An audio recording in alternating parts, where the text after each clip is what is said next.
This is Indianapolis media saying Alim McNeill's out there causing problems for people. Being able to stop the run, that is why you take a guy like Alim McNeill, take it in the third round. They've nailed it. And they've gotten, even if it's not always about drafting star players, it's drafting starters. Sewell, McNeill, St. Brown. He's finding talent, so even in the first round. So got to give credit, man. He identifies talent, and he doesn't mess it up. A lot of talk, too, coming out. And the Lions have been practicing in Indy. Had a better day yesterday. Had a better day yesterday. That's what I was told. Yep.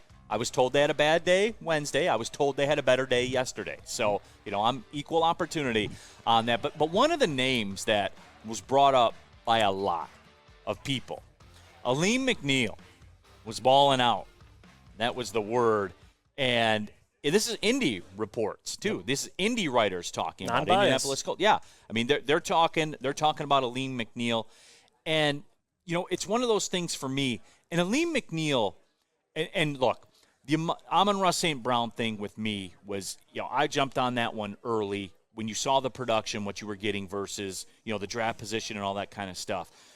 And Penei Sewell's a gold jacket guy for me. You guys know that. When it's all said and done, he'll be in Canton. Mm-hmm. Hopefully that's 15 years from now. But the Alim McNeill pick for me was one that really cemented Brad Holmes, the plan, what they're doing. Mm-hmm. Now, granted, he got knocked around a little bit last year just in terms of being bruised up and banged up and stuff like that. Right. But the Alim McNeill pick, Juicy J, for me, recreate this draft already. Last year's draft already. Recreate it. Penei Sewell. Mm-hmm. I say gold jacket guy. Can we settle in on elite tackle? Yep.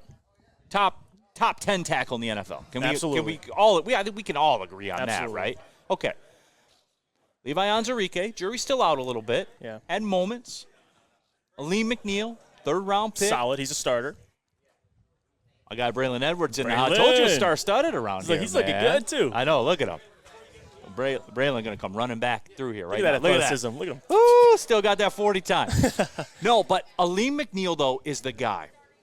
Amon-Ra St. Brown in the fourth round. Derek Barnes in the fourth round. We'll see. That's three starters. That's my point. What else do you want? That's the thing. And this isn't your local Lions blog writing about this, mm-hmm. that are telling you how great David Blau is and stuff like that. That's not this. This is media from the other team. This is Indianapolis media saying Alim McNeill's out there causing problems for people. I'm not surprised. This is when you talk about the defensive line, it starts also with Alim McNeill, and that's been the Lions. I guess you could be one of their biggest knocks is being able to stop the run. That is why you take a guy like Alim McNeill, and the fact that he's tearing it up against that Colts O-line is something you have to talk more about because the Colts have one of the best O-lines in the NFL, and Alim McNeill's making plays. And it's not always measured by sacks. It's tackle for losses, stopping the run, allowing time for Aiden to come in there and finish the play. So I got to give credit, man. Alim McNeill, take it in the third round. You can't complain. Well, that's my point about all this. This is why it is different, and you can't dispute my claim in that. That's one. That's a draft we're talking about there, right, man. Where, that's his first draft. Starters. Mm-hmm.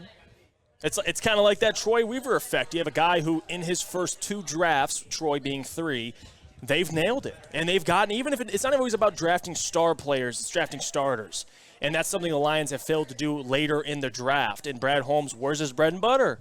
It seems like past the second round. He's finding talent, so even in the first round. So got to give credit, man. He identifies talent, and he doesn't mess it up. Steve Shattuck says Levi Onwuzurike's got to stay on the field. And Steve, yeah, but what I think Brad Holmes playing a little bit of house money here from this first draft already. Mm-hmm. You know what I'm saying? I mean, again, Sewell, McNeill, St. Brown.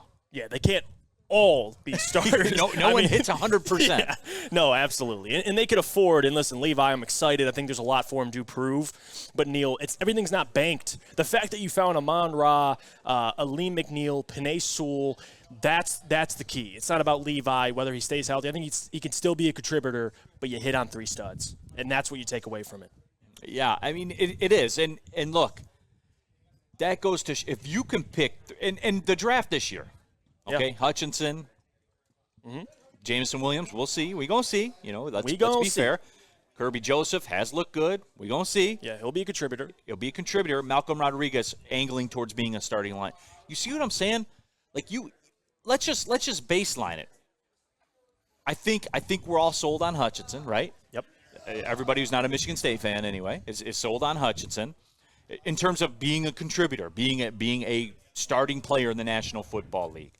Malcolm Rodriguez has the inside track to be the starting linebacker. Say it stopped there. Just say it stopped right there. Right. 2 drafts, 5 starters. And Neil, a lot of those guys are later in the round. So we know what that means. This is Neil Rule, the financial man. When we talk about Amon-Ra St. Brown, I always give the disclosure. His entire rookie contract with the Detroit Lions is what? Is less than Kenny Golladay will make in September with the Giants. Damn. This September. That's the facts. But this is how you change a franchise. And this isn't, yes, this is an Alim McNeill story, but to me, it reinforces everything that I've talked about with Brad Holmes and this regime. And look, at some point they have to win games. And look, the defense is a big-time concern. Big-time concern for me and for everybody. The linebacker spot, big-time concern. Now, if I'm going to sit there and trumpet Malcolm Rodriguez as having the inside track at a linebacker spot, I have to flip that around and say, what about that linebacker room? Right.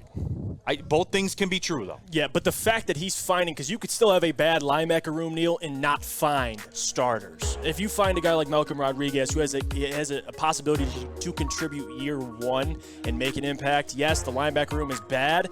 But if Malcolm, you saw Hard Knocks, you saw Kelvin Shepard giving him praise, that's a good thing. Like this guy, like you said, he's on track to be a starter week 1, and that's what you take out of him.